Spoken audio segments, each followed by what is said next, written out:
So, what is inbound marketing? Inbound marketing refers to targeted marketing strategies to promote a brand.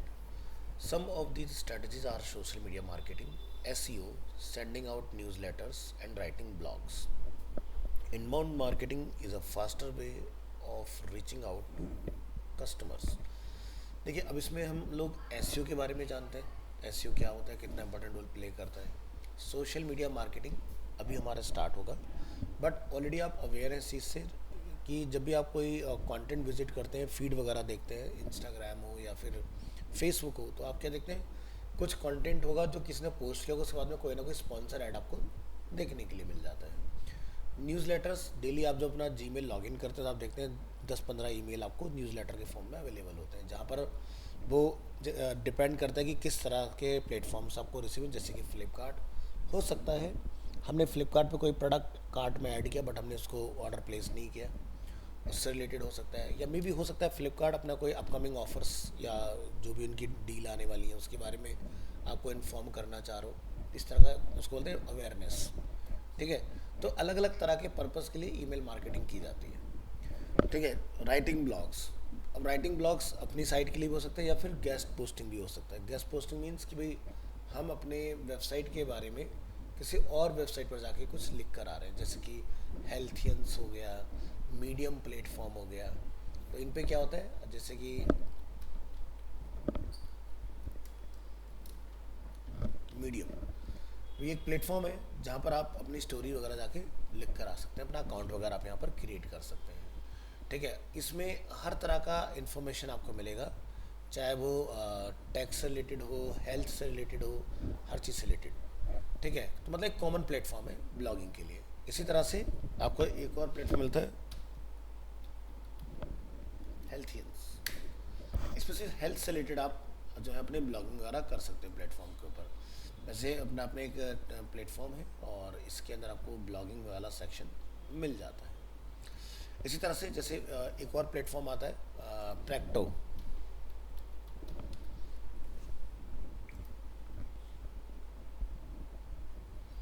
तो इन सभी platforms के अंदर कहीं ना कहीं में ब्लॉगिंग के लिए ऑप्शन मिलेगा. ये आगे ब्लॉग, और यहाँ जाकर आप अकाउंट वगैरह क्रिएट करके इसके ऊपर आप कंटेंट वगैरह राइट कर सकते हैं. देखो यहाँ पर क्या कम कंटेंट लिखा, आप क्लिक करेंगे पूरा पोस्ट ओपन होगा, उसके बाद में कहीं ना कहीं से कोई बैकलिंक लगा होगा. तो हर किसी के लिए अपने डेडिकेटेड प्लेटफॉर्म आते हैं. अब लेट्स से कि भाई मैं एक फॉर एग्जांपल मैं एक एम जी हेक्टर ब्रांड हूँ, एम जी मॉरिस गैराज जो कि ब्रांड नेम है, हेक्टर उसका प्रोडक्ट है. ठीक है, कार आती है मार्केट में. तो अब एम जी आके इस प्रैक्टो पर या हेल्थियन पर तो नहीं लिखेगा अपना ब्लॉग. हाँ हाँ. अच्छा, तो अब कोई ऑटोमोबाइल ब्रांड इस तरह के प्लेटफॉर्म पर तो नहीं लिखेगा. यहाँ पर कोई डॉक्टर जो एक्सपर्टीज़ रखता है वो आके अपना ब्लॉग लिख सकता है. Getting my point. तो हर तरह के मॉडल ऑफ बिजनेस के लिए अलग अलग प्लेटफॉर्म है डेडिकेटेड. तो जैसे कि मैंने आपको एक एम जी ब्रांड की बात की, तो वो कहाँ लिख सकता है, जिग व्हील पर लिख सकता है, Cars24 पर लिख सकता है, car देखो.com पर लिख सकता है, गाड़ी देखो.com पर वो जाकर अपना ब्लॉग लिख सकता है. समझ गए. तो हर जगह पर ब्लॉगिंग आज की डेट में पॉसिबल है, और वहाँ से आप ट्रैफिक को रिडायरेक्ट करके वहाँ पर लेके आ सकते हो. लेट्स से जैसे मैं यहाँ जाकर लिख देता हूँ विंडसर ईवी फॉर एग्जांपल, और ये सब हटा दूँ, हमने इतना कीवर्ड डाला. अब आप देख सकते हो विंडसर ईवी जो है उसको एम जी ऑन करता है. हम यहाँ पर क्या देख रहे हैं, विंडसर ईवी जो है उसको ऑन करती है एम जी कंपनी. बट सबसे टॉप में क्या देख रहे हैं हम लोग, कार वाले. उसके बाद एम जी मोटर इंडिया, उसके नीचे कार देखो, ऊपर है कार वाले, कार देखो. कुछ यूट्यूबर्स ने आप देखेंगे जैसे कि प्लेटफॉर्म है जिगव्हील, कार वाले, पावर ड्रिफ्ट, कार देखो. इंस्टाग्राम सोशल मीडिया के ऊपर किसी ने इसको अगर रिव्यू किया है, वो चीज़ हम लोग यहाँ देख रहे हैं. अगेन हम लोग यहाँ देखेंगे एम जी मोटर्स का, जैसे कि आपने ऊपर नोटिस किया होगा, ऐसे यहाँ पर भी लिंक अवेलेबल है. इसके बाद हिंदुस्तान टाइम्स के ऊपर इसकी एक रेंज अवेलेबल मतलब लिखा गया. टीम बी एच पी काफ़ी फेमस प्लेटफॉर्म है जो ऑटोमोटिव ब्लॉग्स वगैरह लिखता है. ठीक है, और इस तरह से यहाँ पर ICICI जो बेसिकली उसको मतलब क्या कर रहे हैं, लोन वगैरह कर रहे हैं, इंश्योरेंस वगैरह सारी चीज़ें हमें मिल सकती हैं वहाँ से। तो समझ में आ रहा है कि पावर क्या है, मतलब कि बना ये कंपनी रही लेकिन कार वाले जो हैं वो टॉप पर रैंक कर रहे हैं इसके बेसिस पर। ठीक है। अब यहाँ पर जब भी कोई गाड़ी आती है तो क्या होता है कि अगर मान लो वो फ्यूचर में लॉन्च होगी तो फ्यूचर कार्स को भी यहाँ पर लिस्ट कर दिया जाता है पहले ही, ताकि लोगों के अंदर एक बज़ क्रिएट हो, लोग उसके बारे में ज़्यादा से ज़्यादा जानने की कोशिश करें। ठीक है। तो इससे हमें ये पता चल जाता है कि भाई कितने लोग हमारे अपकमिंग प्रोडक्ट में इंटरेस्ट शो कर रहे हैं या नहीं कर रहे हैं। अब जैसे एग्जांपल के तौर पर टाटा की एक बहुत फेमस कार है एक्सयूवी में, नेक्सॉन। तो नेक्सॉन कार को उन्होंने क्या करा कि अलग अलग वेरिएंट में निकाला था, जैसे कि वो सबसे पहले पेट्रोल में इंट्रोड्यूस हुई, फिर उसकी पॉपुलैरिटी को देखा गया, लोगों ने काफ़ी अच्छा रिस्पॉन्स दिया तो डीजल निकाल दिया गया। फिर उसके बाद उसका रिस्पॉन्स दिया गया भाई बहुत अच्छा है, तो उन्होंने ईवी भी उसका लॉन्च किया। उसके बाद लोगों ने और उसको लाइक किया तो उन्होंने उसका सीएनजी भी निकाल दिया। ठीक है। 2024 के शुरुआती उस मंथ में उसका सीएनजी मॉडल आ चुका था, लेकिन सीएनजी का उन्होंने सिर्फ प्रोटोटाइप जो है वो शोकेस किया 22 में। मतलब रोड पर क्या होता है, टेस्टिंग के लिए गाड़ियाँ निकलती हैं तो कैमोफ्लेज होता है ना, गाड़ी को पूरा एकदम रैप करके रखते हैं, पता नहीं चलता कौन सा ब्रांड है क्या, लेकिन समझदार लोग सब पता लगा लेते हैं कौन सी क्या है, जो इंटरेस्ट रखते हैं उन चीज़ों में।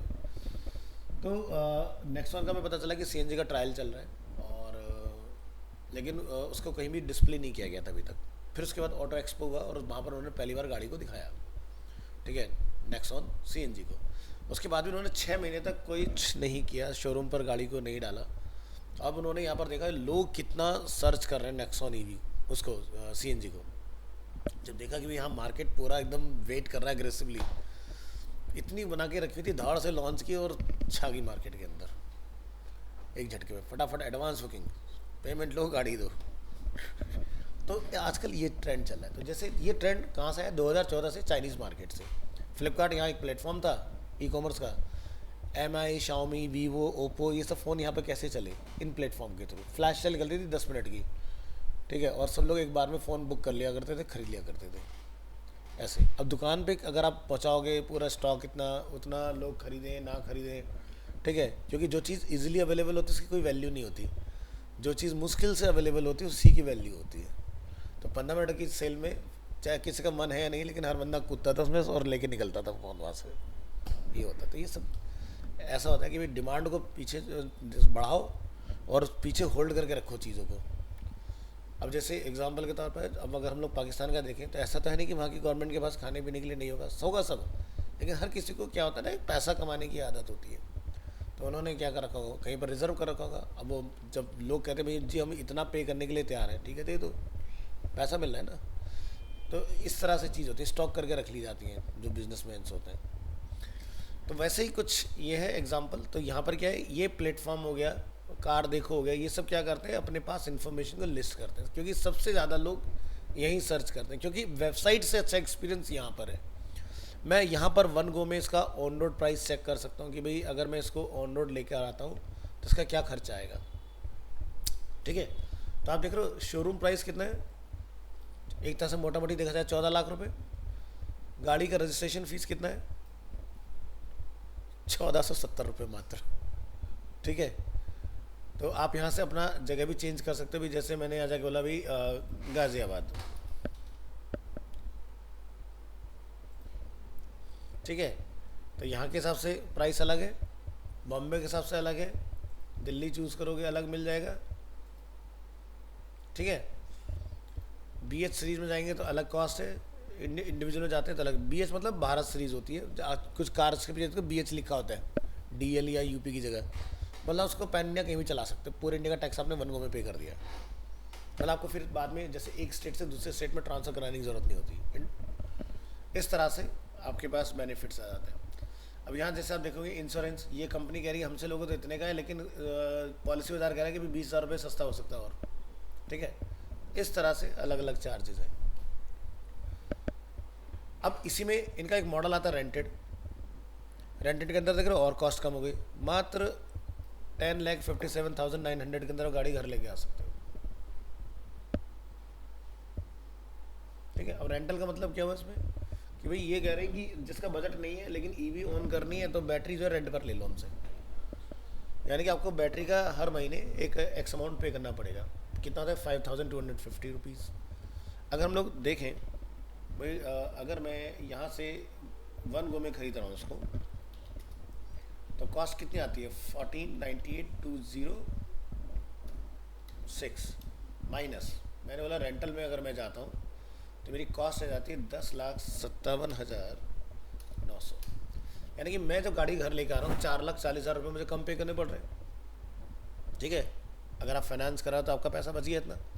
अब कंपनी ये कहती है कि भाई आप एक फ़िक्स चार्ज मुझे पे करेंगे 5,250 रुपये, जिसमें 1,500 किलोमीटर महीने की गाड़ी चला सकते हो। ठीक है, प्लस अपनी जो चार्जिंग का खर्चा आएगा वो आपका रहा अलग। अब आप यहाँ देखो कि अगर मैं इसको बोलता हूँ 4,40,306 रुपये का जो डिफरेंस आ रहा है डिवाइडेड बाय 5,250, कितना आया? 83। अब 83 क्या है? ये मंथ है।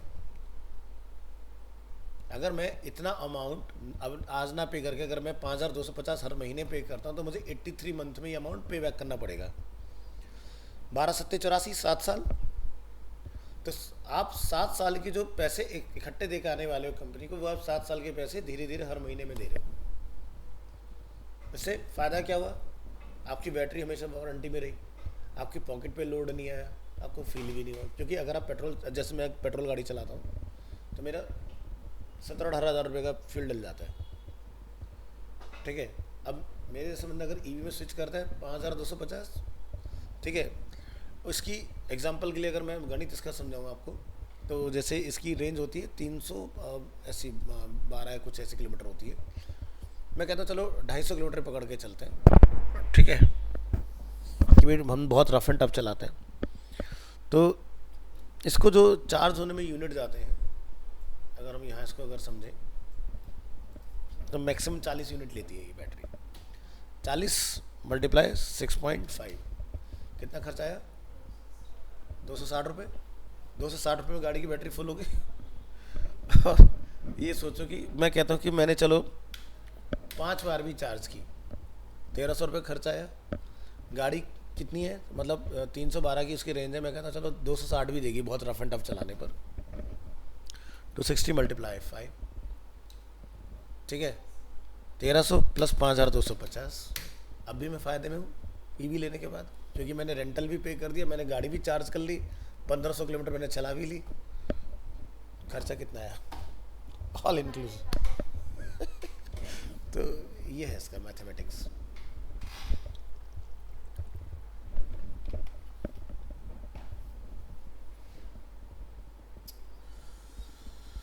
तो जैसा होता है ना, एक होता है बेस मॉडल, यानी कि गाड़ी यहाँ से स्टार्ट होती है, और एक होता है टॉप मॉडल, गाड़ी यहाँ तक आती है। तो हम जैसे यहाँ जाके बोलते हैं भाई हम इसमें ऑटोमेटिक ही आती है इलेक्ट्रिक के अंदर, तो इसमें कोई वो नहीं होता। हम कहते हैं भाई हम तो टॉप मॉडल लेंगे। ठीक है, तो टॉप मॉडल अगर मैं घर लेके आता हूँ तो मेरे को कितना पड़ रहा है? 12,77,000 रुपये, जिसमें सारे फीचर आ गए। पैडल शिफ्टर आ गया, वेंटिलेटेड शीट्स हो गई उसके अंदर। ठीक है, सारे फीचर एकदम टॉप नॉच। लेकिन इनका एसेंस में और इसमें एक्सक्लूसिव में कोई ज़्यादा फ़र्क नहीं है। आप हमेशा टॉप से एक नीचे रेंज पर जाओ। 11,72,475 टोटल आपको घर लाने के लिए पे करना है। ये मैं ऑन रोड प्राइस बता रहा हूँ आपको। बस 5,250 महीने पे करते रहो। देखो खर्चा कितना रहा है कि भाई एडिशनल जो आपको रेंटल पड़ेगा, मान लो 1,500 किलोमीटर से आपने ज़्यादा चले, 3.5 रुपये पर किलोमीटर का आपको पे करना पड़ेगा। फिर भी कुछ नहीं है देखा जाए तो, क्योंकि पेट्रोल पर आपकी गाड़ी जो चलती है वो चलती करीब 8 से 9 रुपये पर किलोमीटर, इतनी महंगी पड़ती है। ईवी में जो गाड़ी पड़ती है ये तो हो गया रेंटल की कॉस्ट, लेकिन गाड़ी की जो चार्जिंग कॉस्ट आती है वो आती है 1 रुपये 45 पैसे 30 पैसे 1 किलोमीटर जाने में। बाइक से भी सस्ता होता है। इतना चीप होता है। और अगर मैं एक गाड़ी का आपको टूर कराऊं, फॉर एग्जांपल ये कार है, देख रहे कितना रूमी गाड़ी है। और अगर हम इसके इंटीरियर की बात करें, यहाँ देखिए इंटीरियर, ऊपर पूरा मून रूफ, ठीक है, और ये इसका पूरा कंसोल सिस्टम, ठीक है, सारी चीज़ें, ये इसका navigation system, wireless charging, each and everything. ये इसका टॉप व्यू देख रहे हो, यहाँ लेग स्पेस कितना है। अब इसमें क्या है, पीछे देखो बूट कितना बड़ा है, अपने सेगमेंट का ये सबसे बड़ा बूट है, मतलब 600 लीटर का, जिसमें पूरी फैमिली के 5 लोग हफ्ते भर का पूरा लगेज भर के आराम से जा सकते हो कहीं लंबे ट्रिप पर। और leg space which is excellent. और इसके अंदर मान लो कि कभी 2 लोग हैं जैसे, और कहीं पर आप ऐसी जगह पर कैंपिंग वगैरह करने चले गए जहाँ जगह वगैरह अवेलेबल नहीं है, तो गाड़ी की ये सीट और ये सीट पूरी खुल जाती है, बेड बन जाता है, मतलब आगे से लेकर पीछे तक पूरा कनेक्ट हो जाती है। ये भी इसके अंदर एक बहुत खास फीचर है। और सीट्स जो आप देख सकते हो कितनी फ्लफ़ी हैं, यानी कि एकदम सोफे वाली सीट्स लगी हुई हैं। पीछे की सीट भी रिक्लाइन होती है, जैसे आगे की सीट हो जाती है ना, रिक्लाइन बटन दबाया पीछे चली जाती है, पीछे की सीट भी रिक्लाइन होती है। तो मज़े ही मज़े, इस तरह की चीज़ है। तो ये है इसका बेस मॉडल जो आता है एक्साइट। ये है इसका एक्सक्लूसिव मॉडल जिसमें 360 कैमरा आता है। टॉप मॉडल में हम जाते हैं तो इसमें हमें एयर प्यूरीफायर वगैरह भी मिल जाता है, इस तरह की चीज़। तो खैर मेरा यहाँ पर कॉन्सेप्ट आपको समझाने का कंटेंट मार्केटिंग। अब जैसे मैंने जो किया, मैंने भी एक तरह की मार्केटिंग कर दी आपके बीच में, ठीक है। जैसे मैंने अगर आपको सही से समझा पाया हो तो आगे आप किसी को गणित समझा सकते हो उस चीज़ का, कि भाई कैसे कैलकुलेशन निकलती है। नो डाउट पैसे ज़्यादा लगते हैं, बट देखा जाए तो 15 साल के बाद ख़त्म नहीं हुई, आपकी गाड़ी वेल मेंटेन्ड है और एक्सटेंड हो जाती है। क्योंकि कार्बन इमिशन तो है ही नहीं, तो गवर्नमेंट को क्या प्रॉब्लम। अगर धुआं करेगी गाड़ी तभी तो प्रॉब्लम होगी ना, जब स्मोक ही नहीं तो किस बात की प्रॉब्लम तुम्हें। एक्सटेंड करो, चलाओ, यूज़ करो। अपने टॉपिक पर आते हैं और यहाँ हम लोग समझेंगे आगे की चीज़ें। Inbound and content marketing. The prime objective of inbound marketing is to make a customer perform an action such as filling out a form or making a purchase. So inbound marketing focuses on creating such a compelling content. In content marketing, appropriate content is created for the relevant audience and shared across different platforms such as social media and blogs. Content जैसे कि हम interest generate करते हैं, relationship को build करते हैं, allow peoples to know what is happening and brings business. अब ये स्टेप्स हैं सारे। देखो पहली चीज़, जब कंटेंट रेगुलर पोस्ट होगा तो भाई लोगों में इंटरेस्ट जनरेट होगा, ठीक है। इंटरेस्ट जनरेट होगा तो रिलेशनशिप बिल्ड होगी, रिलेशनशिप बिल्ड होगी तो लोग और ज़्यादा जानने की कोशिश करेंगे। तो देख, तो हम न जाने कितने वीडियोस डेली सोशल मीडिया पर देखते हैं, रील्स देखते हैं, लेकिन हम हर किसी को फॉलो नहीं करते। कुछ सेलेक्टेड होते हैं जिनको हम जगह देते हैं कि भाई इसको फॉलो करना बनता है ना। और फिर आप अग्रेसिवली बड़ा वेट करते हो कि यार कब इसका वो आएगा। जैसे मैं ऑटोमोटिव के अंदर एक दिल्ली का बहुत ही कमाल का ब्लॉगर है, इसका नाम है माई कंट्री माई राइड, ठीक है। ये एक बंदा है, आप यहाँ देखोगे इस माई कंट्री माई राइड के, अगर हम लोग ऑफिशियल उस पर आते हैं तो यहाँ पर इनके पास 5.36 मिलियन सब्सक्राइबर है, ठीक है। इस बंदे की, इसका नाम है इरफान। और इस बंदे ने बहुत ही बेसिक लेवल पर, लो लेवल पर स्टार्ट की थी चीज़ें, ठीक है। मतलब जैसे कोई शोरूम हो गया, वहाँ गया, मोटो ब्लॉग बना लिया, इस तरह से। आज की डेट में बड़े बड़े शोरूम इनॉग्रेशन जो रिबन कटवाते हैं ना, वो इससे कटवाते हैं। क्योंकि अगर ये किसी शोरूम पर पैर रख देता है और कुछ वहाँ जाके ब्लॉग बना देता है किसी पर्टिकुलर प्रोडक्ट को लेके, ऐसे निकलती है सेल धड़ा। पूरा मार्केट इसने इन्फ्लुएंस करके रखा हुआ है। डेली का रात को 10 बजे सेट है, तो रात के 10 बजे लोग इसका ब्लॉग देखने के लिए अपने आप ही आते हैं। जितने लोगों ने सब्सक्राइब किया, बेल आइकन टिंग, वीडियो आ गई, चलो देखते हैं। और वीडियो भी कोई छोटी मोटी नहीं, 15-15 20 मिनट की देखो आप वीडियो बनाता है एक बंदा। तो दिन में निकलते दो ही लोग हैं बस ये। और इसका घर अगर आप इसकी जर्नी देखोगे, बिल्कुल एकदम बेकार, मतलब कुछ नहीं है सारी चीज़ों। और इस बंदे ने अपनी धीरे धीरे धीरे धीरे ग्रोथ करके आज कहाँ पहुँच गया। तो इसलिए कहते हैं कि अगर आप रेगुलर हो, कंसिस्टेंट हो किसी चीज़ के अंदर, तो डेफिनेटली कुछ बदलाव आएगा। अब आप सोचो कि भाई जैसे यूट्यूब पर डेली न जाने कितने चैनल बनते हैं, महीने भर में लोग हिम्मत छोड़ जाते हैं। ऐसे नहीं होता है। तो क्या पता कौन सा कंटेंट आपको कहाँ ले जाए उठा के, वो चीज़। और इसकी हर एक वीडियो पर देखो 13K views, 58K views, 32K views, के में है, ठीक है, इस तरह के। और बड़े बड़े लोग सेलेब से मिल रहा है आज की डेट में।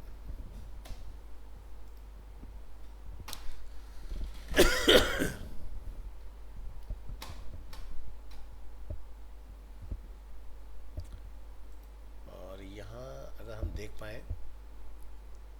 2012 में इस पर्सन ने ज्वाइन किया था अपना ये यूट्यूब चैनल, लेकिन स्टार्ट जो है इसने लेटर ऑन किया बाद में, कोविड के टाइम पर।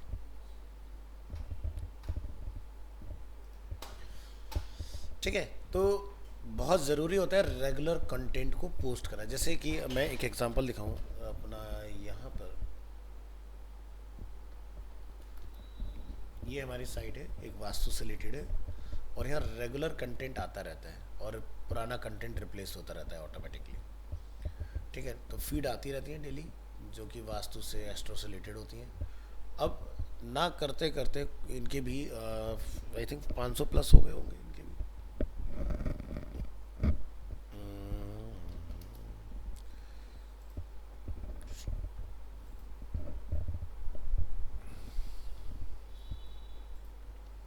देखिए अभी इसका कोई प्रमोशन कुछ ऐसा कुछ नहीं किया जा रहा है। हाँ ये देखो 590। ठीक है, जिस दिन 1000 होगा मोनेटाइजेशन में चला जाएगा। एक बार मोनेटाइजेशन में चला गया, दौड़ने लग जाएंगी चीज़ें अपने आप।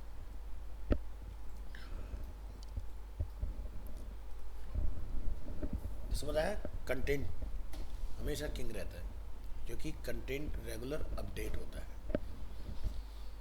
टाइप ऑफ कंटेंट जैसे कि articles only text base, these refers to the researched information on a particular subject. They have a formal tone. Blogs, unlike articles, blogs are information written in an informal way. Videos should be entertaining and informative. An interesting video gets viral on the net within few minutes or a day. ठीक है, infographics, these are basically statics. The most important feature of infographic is that information is visually shown. Images, a creative and interesting image attracts user in social media. अब जैसे आपने देखा होगा आज की date में लोग थंबनेल लगाते हैं एकदम बड़ा कुछ यूट्यूब में, अरे खोलते हो तो कुछ नहीं होता उसके अंदर, कुछ और ही होगा। या जैसे आज की डेट में एक अलग तरीके का वो देखा होगा आपने, कंटेंट मार्केटिंग। पहले 5-10 सेकंड कुछ और वो चलेगा रील, उसके बाद फिर एकदम से मार्केटिंग वाले लोग आ जाते हैं अपने। ठीक है, पहले देखा अरे ये तो गिर गया, चलो आप मत गिरना है, ये और ये इस तरह से, अरे यहाँ क्या देख रहे हो, इधर देखो तो ये भी एक इंगेज करने, क्योंकि उन्हें पता डायरेक्ट कोई नहीं आएगा, तो कुछ स्टंट करो उसके अंदर, तो कुछ ही दूसरा फुटेज को लिया उसमें ऐड करा, फिर अपना कंटेंट लेके आ गए उसके साथ। Blogging as a content marketing strategy, तो यहाँ पर web marketer should understand that just by hosting a blog और using blogging tools and technologies does not make a marketing campaign successful to bring the desired result. It is very important to note that blog execution strategy and management is the key to success in this part of internet. So features of blog जैसे कि acts as a strong search engine optimization tool, provides professional with an insight and their strong knowledge, helps generate uninfluenced customer feedback. ये blogging के features होते हैं। Blog as web marketing powerhouse, marketing focused blog should bring together all other facts of web marketing such as email, content marketing, online education, SEO, online public relations, social media marketing and so on. A clear knowledge of how the blogs work for a marketer is essential to leverage the web marketing medium and provide a strong base for its success to improve reliability and reach and enhance sales. तो oriented होना चाहिए customer के।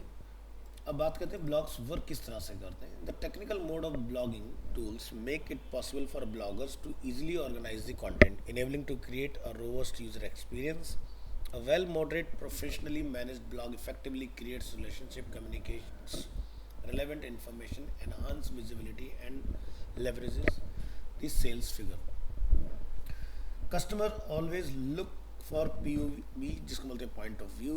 They use web to look for products, services, and information. An organization can't undermine the importance of blog as a marketing tool.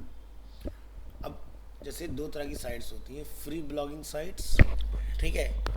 अब इनके अपने फ़ायदे और नुकसान दोनों हैं। जैसे अब फ्री ब्लॉगिंग साइट की अगर हम लोग बात करें तो ऐसी कौन कौन सी साइट है जो फ्री ब्लॉगिंग में ऑफर करती है। आपको याद होगा मैंने वर्डप्रेस आपको डाउनलोड करना सिखाया था अपने कंप्यूटर में, ठीक है। तो जब हम लोग डाउनलोड की बात करते हैं तो हम लोग जाते हैं wordpress.org, और अगर आप वर्डप्रेस पर लाइव वेबसाइट बनाना चाहते हो तो जाते हैं wordpress.com, ठीक है। तो जैसे कि यहाँ पर आप देखेंगे,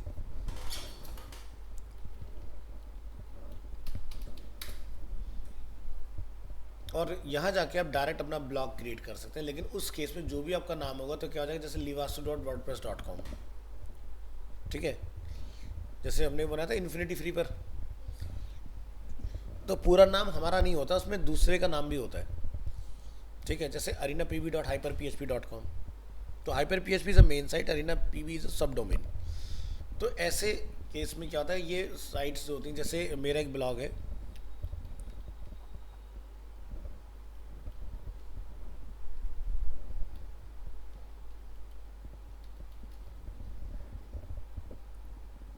ये मेरा ब्लॉग है। तो देखो ब्लॉग स्पॉट, ये गूगल का डोमेन है। इस पर मैंने एक अपना ब्लॉग लिखा बच्चों को पढ़ने के लिए कि HTML क्या होता है, CSS क्या होता है, meaning of animation, about animation, what is colour, history of colour, what is colour theory and classic colour schemes, colours के मीनिंग्स, ठीक है। तो आप देख सकते हो मेरा नाम आ रहा है यहाँ पर, और आगे क्या है, .blogspot.com। अब इसके प्रॉज एंड कॉन्स समझते हैं हम लोग कि क्या फ़ायदे हैं और क्या नुकसान है अगर हम इस तरह की साइट्स पर अपना ब्लॉग बनाते हैं। देखो पहले फ़ायदे देखेंगे। The first and foremost benefit is no cost are involve, free है। The time and effort required to create a blog using free blog sites is very minimal, क्योंकि साइट पहले से बनी बनाई है, आपने जाना है, अकाउंट क्रिएट करना, अपना कंटेंट पोस्ट करना स्टार्ट कर देना है। The ease of use offered by free blog sites bring the power of blogging even to the hands of novices, ठीक है। अब कॉन्स की बात करते हैं। The blog's web address includes the name of free blog site, जैसे कि ये मैंने अपना ब्लॉग बनाया था लेकिन ब्लॉग स्पॉट भी लिखा हुआ आ रहा है। पहला स्टेप समझ में आ गया। पहला स्टेप क्या है कि भाई फ्री ब्लॉग वाले जितने भी साइट्स होंगे वो अपना नेम भी साथ में रखते हैं, तो इसलिए the blog web address includes the name of free blog site which may not be easy to convey to or register with customer. अब एक है livastu.com, अब एक वेबसाइट है livastu.hyperphp.com। अब बंदा कहे हाइपर PHP क्या है इसके अंदर, है ना, क्योंकि वो फ्री है इसलिए। Free blog sites provide only few basic templates for free. आप बहुत ज़्यादा टेम्पलेट वगैरह चेंज नहीं कर सकते हो, करोगे तो चार्जेस है। An important factor is conformance the blog site's policies. अब जैसे आपने देखा होगा भाई यूट्यूब एक फ्री वीडियो प्लेटफॉर्म है, लोग वहाँ से अर्निंग कर रहे हैं। अब आप यूट्यूब पर अगर कुछ भी उल्टा पुल्टा डाल देते हो तो वहाँ पे कॉपीराइट वगैरह स्ट्राइक वगैरह आ जाते हैं। लेकिन अगर यूट्यूब जैसा प्लेटफॉर्म तुमने खुद बना लिया अपना, जो मर्जी डालो, कौन रोक सकता है तुम्हें, तुमने खरीद के बनाया ना। लेकिन यूट्यूब पे तुम कुछ खरीदते थोड़ी ना, तुम तो फ्री में डालते हो, चल गया तो पैसे मिल गए, नहीं तो कुछ नहीं। तो वहाँ पर यूट्यूब बैठा भाई तुम्हारा ये कंटेंट सही है, ये कंटेंट गलत है, ऑर्गेनाइज करने के लिए। लेकिन अगर आपका अपना खुद का होगा तो ये प्रॉब्लम नहीं आएगी आपको, ठीक है। अब देखते हैं खुद की जो वेबसाइट्स होती हैं हम लोग जब बनाते हैं, जैसे हमने बनाया livastu.com, तो उसके फ़ायदे और नुकसान की भी बात कर लेते हैं। भाई दोनों के अंदर ही कुछ तो नेगेटिव होगा, कुछ पॉजिटिव होगा। तो पहले पॉजिटिव देखते हैं भाई, अगर हमारा सेल्फ होस्टेड ब्लॉग है तो उसके क्या फ़ायदे हैं। Hosting a blog on domain creates a meaningful link between blogs and the product brand, ठीक है, क्योंकि अब URL आपका पूरा अपना है, उसके अंदर कोई उसके अंदर एडिशनल आपको नहीं मिलेगा। All the content being published on blog gets indexed faster by search engines under one domain. जैसे मैंने livastu.com लिख के दिखाया तो 50 पेज के लिस्ट हो रखे हैं। Having a hosted blog allows to complete freedom to customize the blog design, यानी कि मैं कोई भी नई थीम लगा सकता हूँ कभी भी, लेकिन मैं और में तो जाके थीम नहीं चेंज कर सकता ना।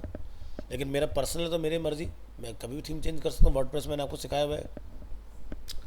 It also gives ease to change the structure of the blog page, modify look and feel and give better placement. अब डिसएडवांटेज की बात करें, regardless the number of bloggers the blog resides on the company's domain, this can be turn off for some bloggers who post content on third-party sites and prefer to retain their own blogging space. An intense relation between company websites and blog may be taken as a downside by market. तो अगर हम लोग अपनी खुद की बनाते हैं तो फ़ायदा तो है, लेकिन अगर आप बहुत मेहनत करोगे तब, अगर आपने सिर्फ बना दिया, बना के छोड़ दिया और आप उसको मॉनिटर नहीं कर रहे हो, टाइमली अपडेट नहीं कर रहे हो, तो कुछ नहीं फ़ायदा होगा। अब जैसे लिवास्तु के ऊपर मैं पर्सनली खुद काम करता हूँ, मेरे क्लाइंट की साइट है, तो उनको हमने यूएस में रैंक मैंने दिखाया, तो मैं उसका डेटा कि यूएस और इंडिया से सस्ता ट्रैफिक आता है उसके ऊपर, कई बार दिखा चुका हूँ मैं आपको। क्योंकि हम दो ही जगह पर चाहते हैं, बाकी दुनिया से कहीं से भी कोई आ रहा है तो बोनस है हमारे लिए, बट हम ये चाहते हैं कि हमारे पास मैक्सिमम जो ट्रैफिक है वो कहाँ से है, इंडिया और यूएस से। नेक्स्ट, यूजर जनरेटेड कंटेंट में देखते हैं, this refers to the content such as post, images and videos created by users. From the stand point of content marketing, creating most brilliant and power packed content is easiest task.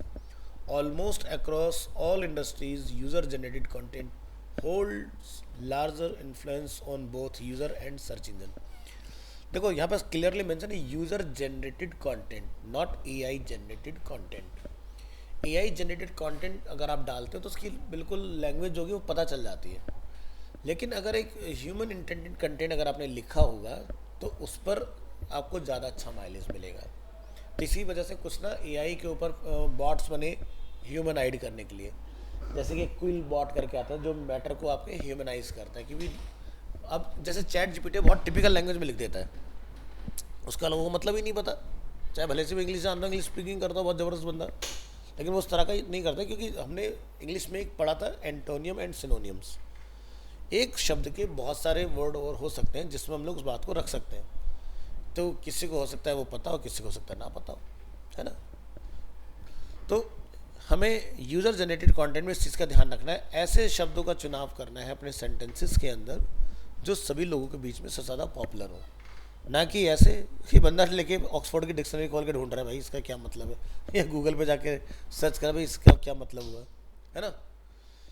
Content strategy की बात करेंगे, when creating a content marketing plan, being begin by looking the reference material that is already created within organisation. जैसे look at the most frequently asked question, FAQs, ठीक है भाई। सीधी सी बात है कि किसी भी ब्रांड में, किसी भी बिजनेस मॉडल के अंदर जब कोई पर्सन आपको कनेक्ट करता है ओवर दी कॉल, तो उसके कुछ क्वेश्चंस होते हैं।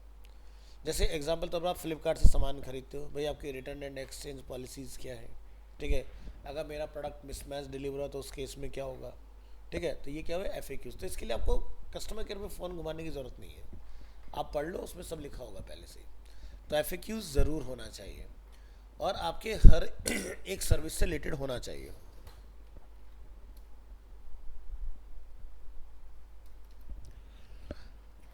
नोटिस करने की कोशिश करते हैं, जैसे हम लोग सर्विसेज में आते हैं, लेट्स से रेजिडेंशियल वास्तु, तो क्या है ना, how does residential vastu work, what are the benefits.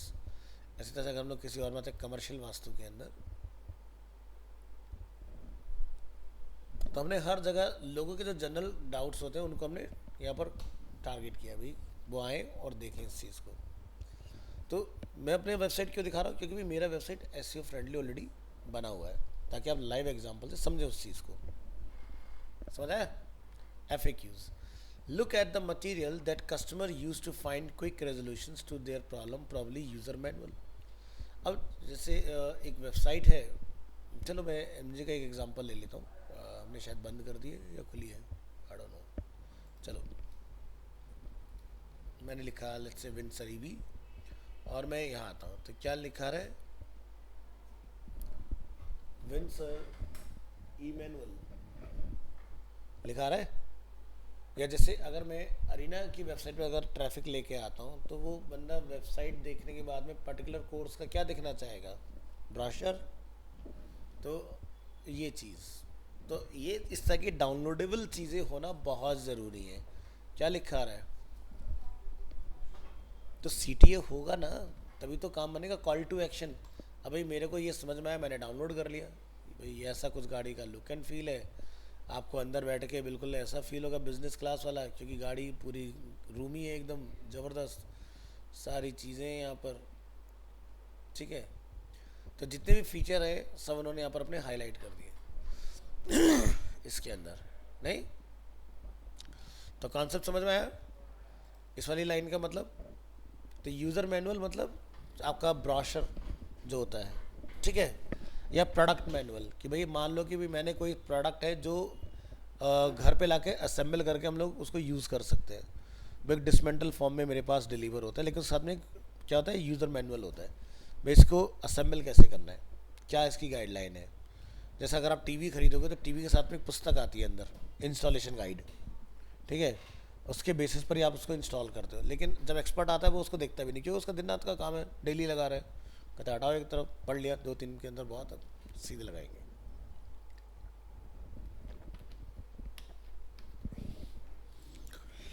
Connect with people who interact with the customer directly, जिसको बोलते हैं CSP, customer service personal, to create a repository of questions and process that work towards finding a solution to customers problem। अब आपने देखा होगा कि क्या होता है कि जब भी हम लोग किसी कस्टमर केयर में कनेक्ट करते हैं, ठीक है, तो वहाँ पर दो उसमें वो लाइन सुनाई जाती है, this call may be recorded for quality and training purposes, ठीक है।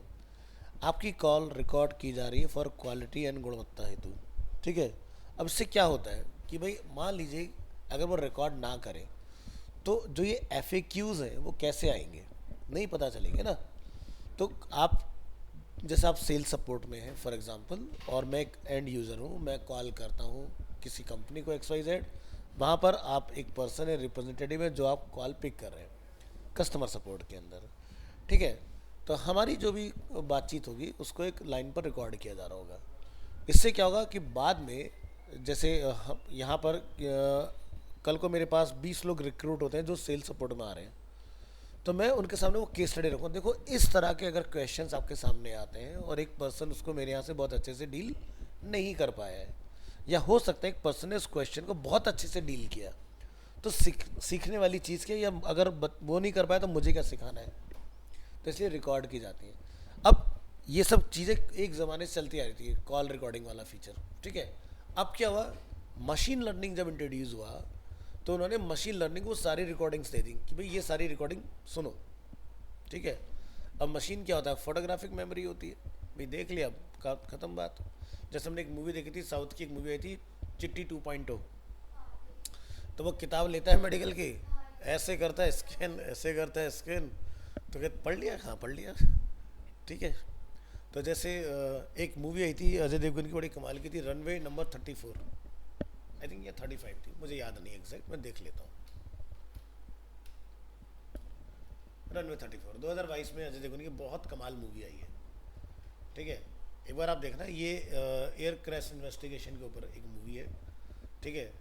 और इसके ऊपर कुछ चार्जेस लगते हैं कि भाई आपने अपना काम सही से नहीं किया, बट इस बंदे ने एकदम क्लीन चिट निकलता है उसके अंदर, ठीक है।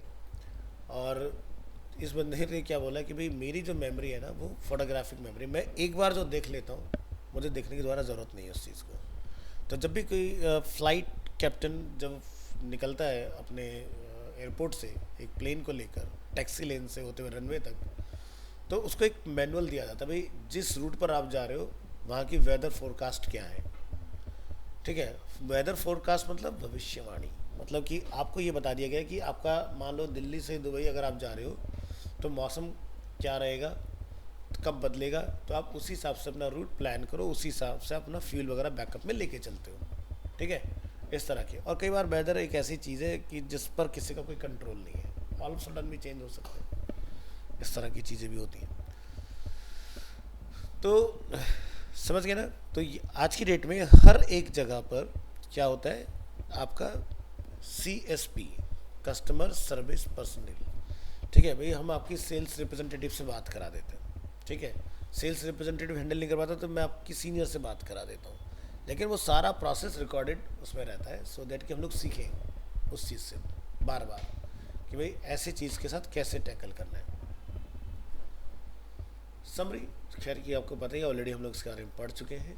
नेक्स्ट हम लोग आएंगे सर्च इंजन मार्केटिंग, जिसको बोलते हैं SEM, गूगल एड्स, है ना, ऑलरेडी करके देख चुके गूगल एड्स कैसे बनते हैं। तो PPC, जिसको हम लोग जानते हैं pay per click ads and search engines, PPC ads, individuals or businesses can buy ad space from search engines to display their ads in the search result।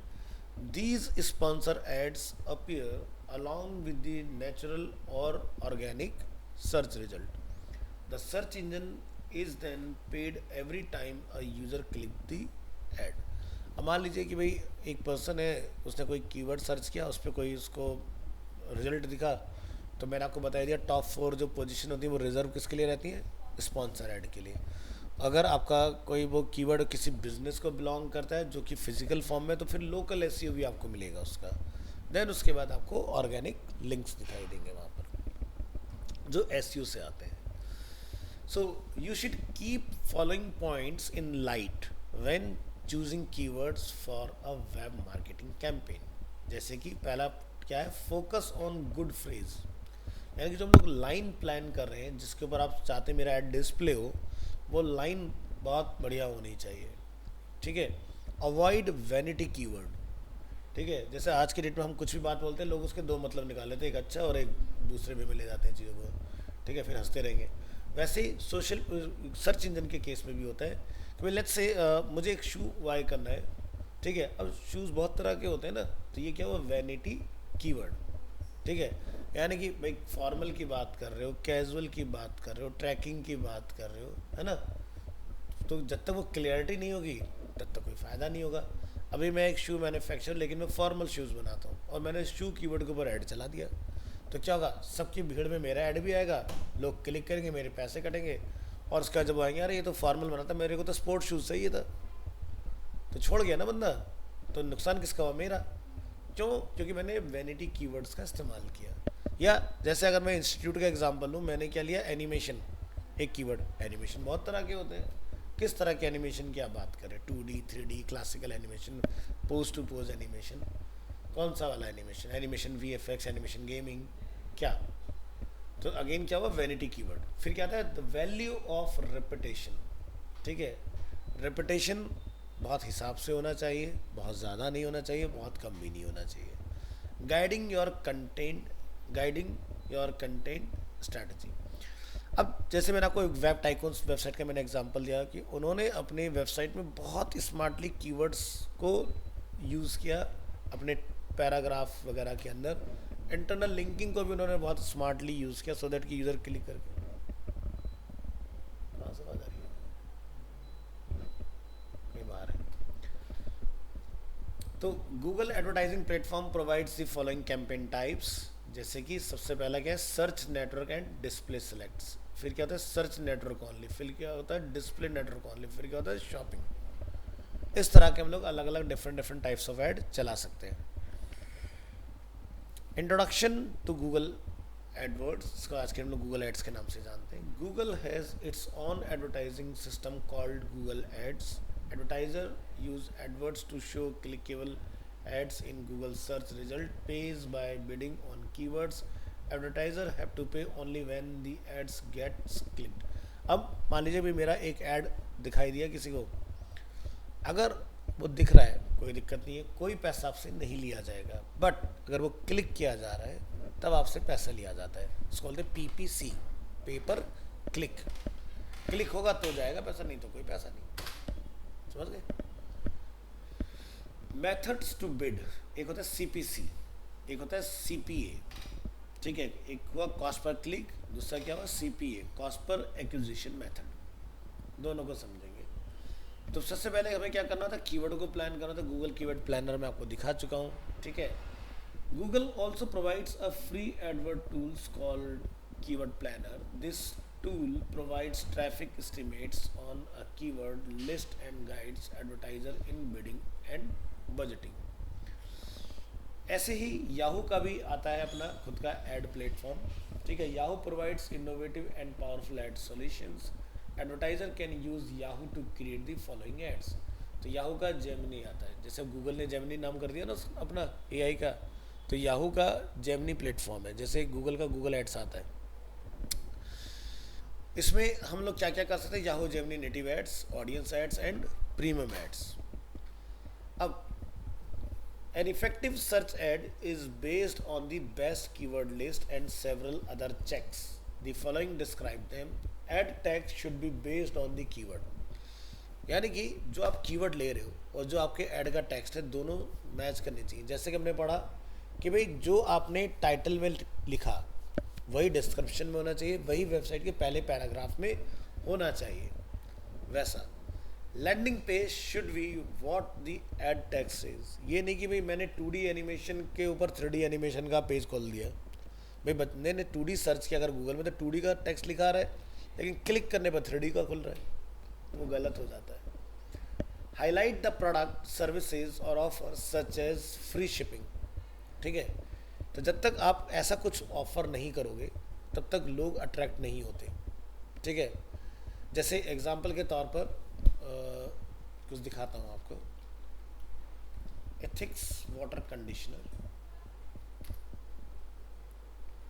ये एक साइट है जहाँ से मैंने अपने घर के लिए एक सॉफ्टवेयर बाय किया। ठीक है, अब यहाँ पर अगर हम लोग देखते हैं आके तो पहला इनका एक वीडियो आता है। यहाँ पर 15 सालों से कंपनी मार्केट में काम कर रही है, क्या सॉल्यूशन ये लोग दे रहे हैं अपने इसके तो इंडस्ट्रियल, कमर्शियल, रेजिडेंशियल। ठीक है, क्या इनके प्रोडक्ट्स हैं, किस तरह से इनकी सक्सेस स्टोरी रही है, वो सब चीज़ें इन्होंने यहाँ पर डाली हुई हैं। यहाँ पर सारे चीज़ें अवेलेबल हैं इसके अंदर, और ये इनके अचीवमेंट्स वगैरह आ गई हैं सब इसमें। ठीक है, अब अगर हम इनके किसी ब्रोशर वगैरह में आते हैं, ठीक है, तो ब्रोशर वगैरह पे इन्होंने क्या डाला है, fit it and forget it, मतलब लगाओ और भूल जाओ। कंपनी कहती है भाई हमारे प्रोडक्ट की 2 साल की वारंटी है, लेकिन अगर कोई दिक्कत नहीं आती है तो 20-25 साल भूल जाओ। जैसे मैंने अपने घर में एक लिथियम बैटरी पैक इंस्टॉल किया जो इसी सेम कॉन्सेप्ट पे काम करता है, fit it and forget it, maintenance free. जैसे नॉर्मली घर में इन्वर्टर होते हैं तो हमें उसमें साल में 6 महीने में वाटर चार्ज करना पड़ता है, टॉपअप जो हम लोग करते हैं। अब लिथियम आयन उसमें कुछ डालना तो है नहीं, और उसकी लाइफ ज़्यादा होती है, 3000 साइकिल्स होती हैं, क्योंकि जो घर में लेड एसिड लगाते हैं उनकी 300 साइकिल्स होती हैं, तो इसलिए वो 2-3 साल ही चलती है, उसके बाद में ख़त्म हो जाती हैं। अब 300 साइकिल पर अगर कोई चीज़ 3 साल चलती है तो मेरी की साइकिल कितनी है, 3000। तो गणित बहुत सीधा सा है, 100 साइकिल 1 साल में खर्च होती है, 3000 साइकिल 30 साल, है ना, मैथ सीधा सीधा है ना।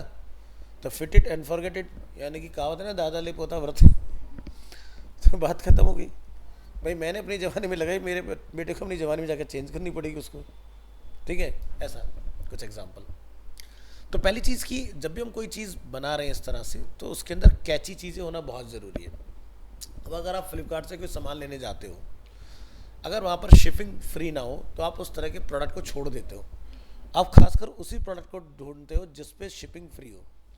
वो बात अलग है साइकोलॉजिकली कि भाई उन्होंने कॉस्ट उसी में जोड़ दी हो प्रोडक्ट के अंदर, लेकिन प्रोडक्ट प्लस शिपिंग बड़ी चुभती है लोगों को।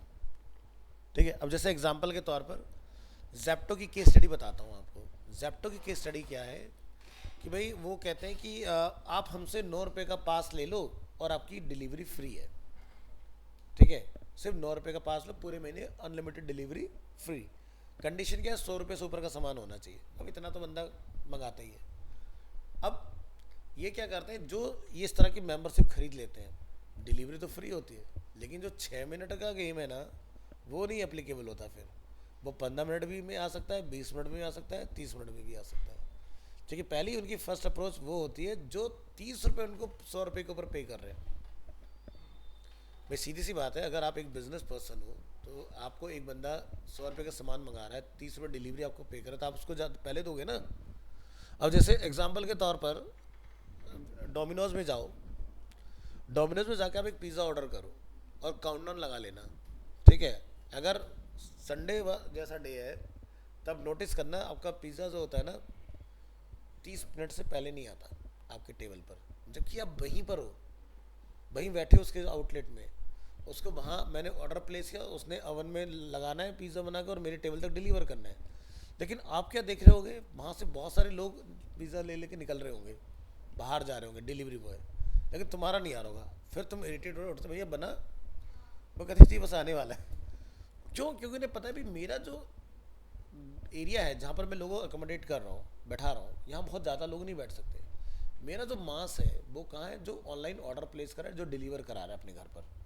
तो घर पे भेजने में तो मैं कितने भेज सकता हूँ ना, लेकिन यहाँ बैठ के तो मैं लिमिटेड लोगों को खिला सकता हूँ ना, क्योंकि मैं एक यहाँ पर ऑर्डर आपको बना के दूंगा, आप आधा घंटा मैं आपको वैसे लेट दूंगा, फिर आधा घंटा आप उसको खाने में लगाओगे, क्योंकि भाई सीधी सी बात है वो इतना गर्म होता है कि आप उसको हैंड टू हैंड कंज्यूम नहीं कर सकते, नहीं तो दिक्कत हो जाएगी, आपको इंजरी हो जाएगी। तो चीज़ को ठंडा होने का वेट करना पड़ता है कम से कम 10 मिनट, फिर जाके आप कहीं उसको एंजॉय करना स्टार्ट करते हो। तो इसलिए वो आपको वैल्यू नहीं करते। ये डोमिनोज का मैं मॉडल बता रहा हूँ आपको। मैकडी डिलीवरी से ज़्यादा अपने यहाँ पर लोगों को मॉडल में वैल्यू करता है।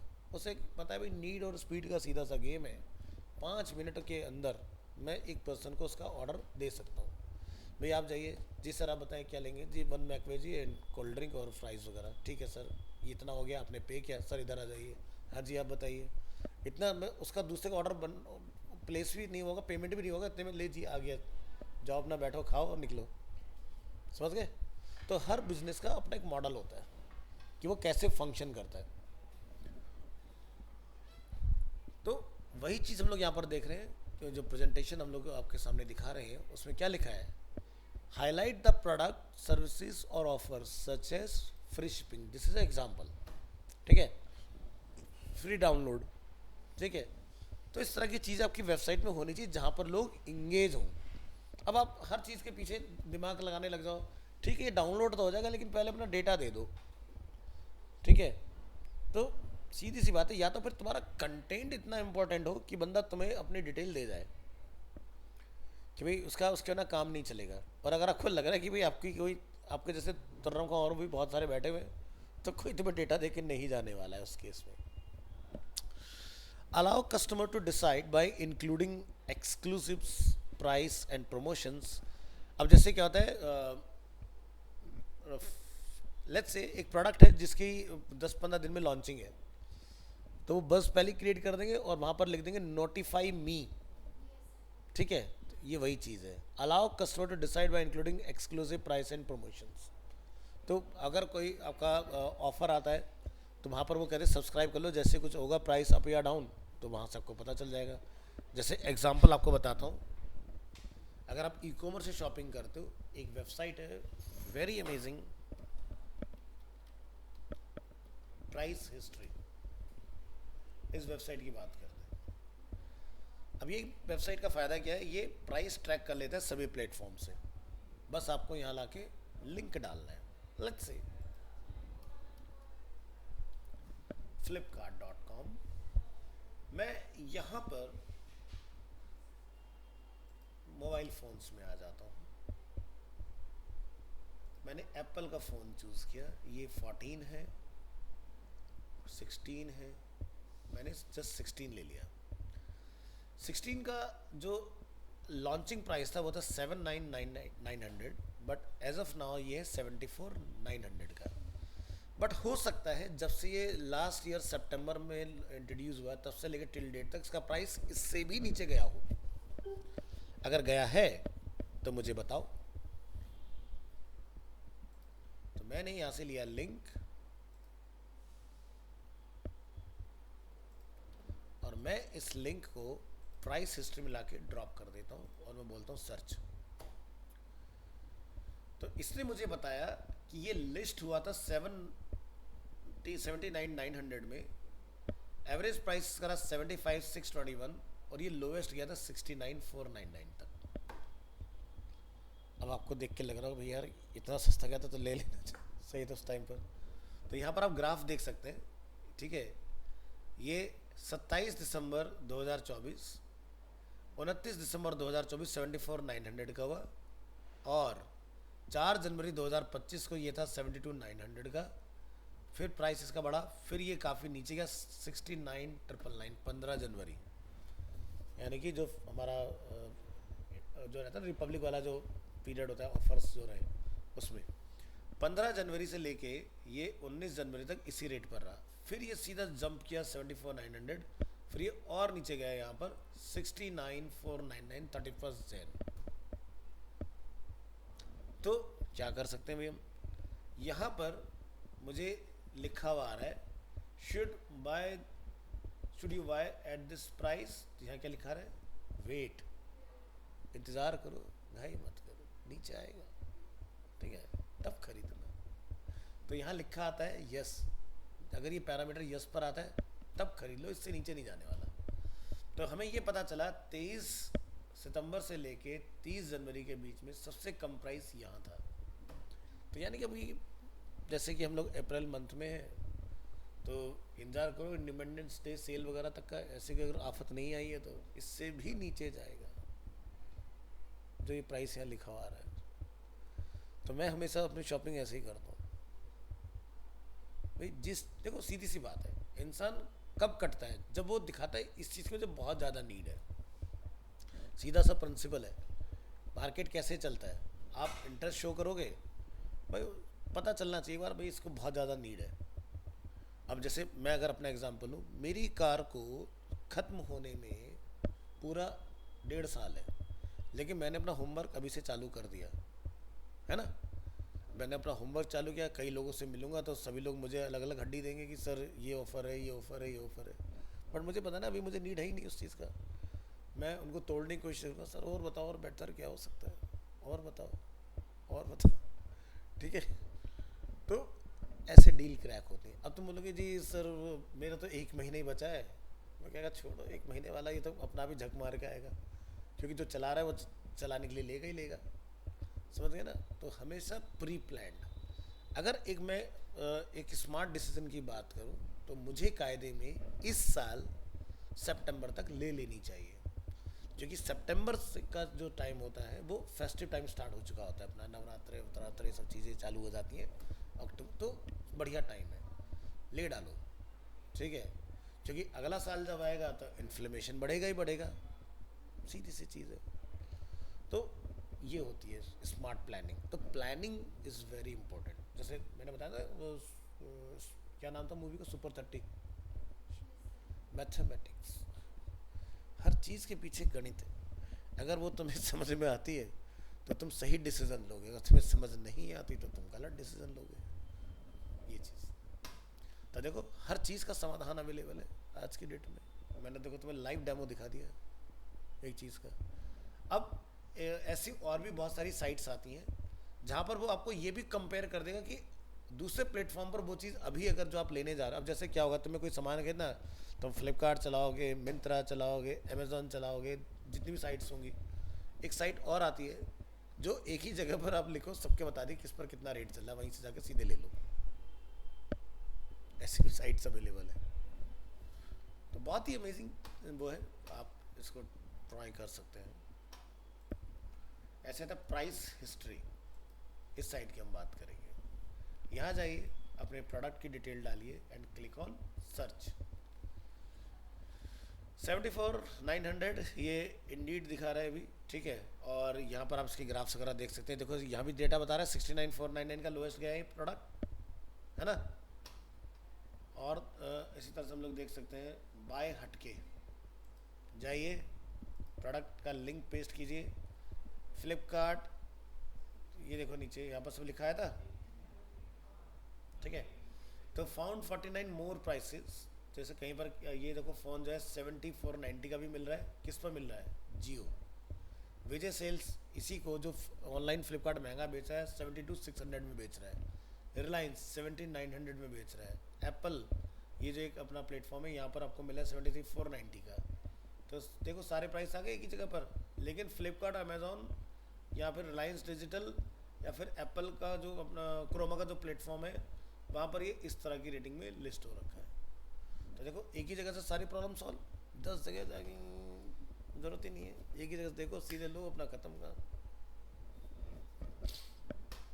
तो यहाँ पर लिखा रहा है अभी के हिसाब से कि भाई अगर आपको 2-3 दिन में खरीदना है तो भैया जाओ, गो अहेड, बाय नाउ, सही टाइम है। आप यहाँ जाके बोलो 1 मंथ तो कहता है डू नॉट बाय नाउ, इंतज़ार करो, पैसा नीचे आएगा, ठीक है। अब यहाँ पर देखेंगे अगर हम लोग ध्यान से तो क्या लिखा रहा है भाई, 4,000 रुपये ऑफ कर देगा ये किसी भी बैंक के क्रेडिट कार्ड के ऊपर। तो यानी कि 70,000 का हो गया फ़ोन, 70,900। लेकिन जब ये 69,499 का था तब भी तो 4,000 का डिस्काउंट लगता। और तो यानी कि फ़ोन कितने का हो गया, 65,000 का। तो बढ़िया डील वो है ना, तो इंतज़ार करो। तो आप 80,000 का फ़ोन 65 में खरीद सकते हो।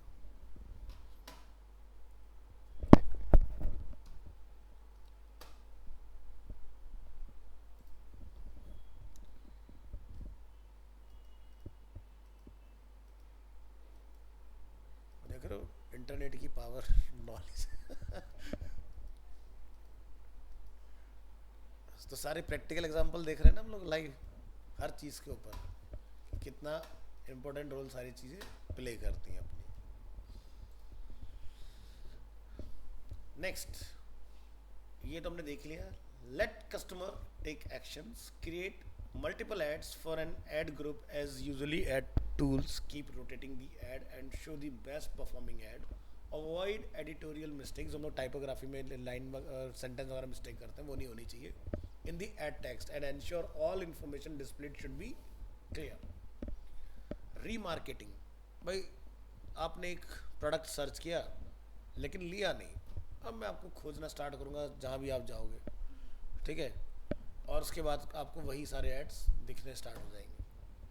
बड़ी कमाल की चीज़ क्या है, मैं लेट्स से तुम एक कार सर्च करो, ईवी, ठीक है, सर्च कर लो, कोई दिक्कत नहीं है, लेकिन तुम्हें ऐड नहीं दिखाएंगे। क्यों नहीं दिखाएंगे? क्योंकि तुम बाई नहीं कर सकते, कमाती नहीं हो ना। तो बड़े तेज़ है ये लोग, क्योंकि मैंने दिखाया था ना, हम हर चीज़ टारगेट कर सकते हैं, बंदा कितना कमा रहा है, शादीशुदा है नहीं है, बच्चे हैं नहीं है, उसका मैरिटल स्टेटस क्या है, हर चीज़ को हम लोग ट्रैक कर सकते हैं। तो इसी वजह से आप कितना भी ऐसा कोई महंगा प्रोडक्ट देखोगे ना, आपको उसका ऐड नहीं दिखाएगा। अब तुम कॉस्मेटिक सर्च करो, फिर देखो आपको अलग अलग प्लेटफॉर्म के ऐड आने चालू हो जाएंगे। क्यों? नहीं पता भाई, नीड है, नेसेसिटी है, लेगा बंदा, लेकिन उतनी बड़ी चीज़ का आपको ऐड नहीं दिखाया जाएगा। समझ गए? ये डिफरेंस आता है। तो ये भी प्लेटफॉर्म इतने स्मार्ट होते हैं, इन्हें पता है भैया किसके ऊपर मेहनत करना है, किस पर नहीं करना है। तो आपके कंप्यूटर में आपकी हिस्ट्री सेव रहती है, कुकीज़ आपकी सेव। जब आप कोई कहीं पर साइन इन साइन अप करते हो, अपना पूरा प्रोफाइल फिल करते हो कि आप क्या हो, अनएम्प्लॉयड हो, सैलरीड हो, बिजनेस पर्सन है, क्या है, आपने लिखा भाई मैं अभी स्टूडेंट हूँ एग्जाम्पल के तौर पर, बात ही खत्म हो गई। 100-200 वाले सामान दिखाओ, छोड़ो। ऐसे कैटर करते हैं ये लोग। तो जैसे मैंने बताया था ना, एक एग्जांपल मैंने दिया था इसी क्लास के अंदर कि क्या ऑडी, वीएम, मर्सिडीज अपने ऐड नहीं चलाते? चलाते हैं, लेकिन वो दिखाते उन्हीं को जो अफोर्ड कर सकते हैं। भाई मैं पूरी दिल्ली में ऐड दिखा के क्या करूँ? करोड़ों लोग हैं यहाँ पर, वेस्ट ऑफ मनी, ठीक है। तो एक बंदा अगर लोन भी ले ले तो भी वो उसकी ईएमआई नहीं भर सकता। जो बंदा एग्जाम्पल के लिए लाख रुपए का महीने का ही सैलरी भी उसकी, वो भी नहीं अफोर्ड कर सकता मेरे प्रोडक्ट का, तो नहीं फ़ायदा कोई दिखाने का।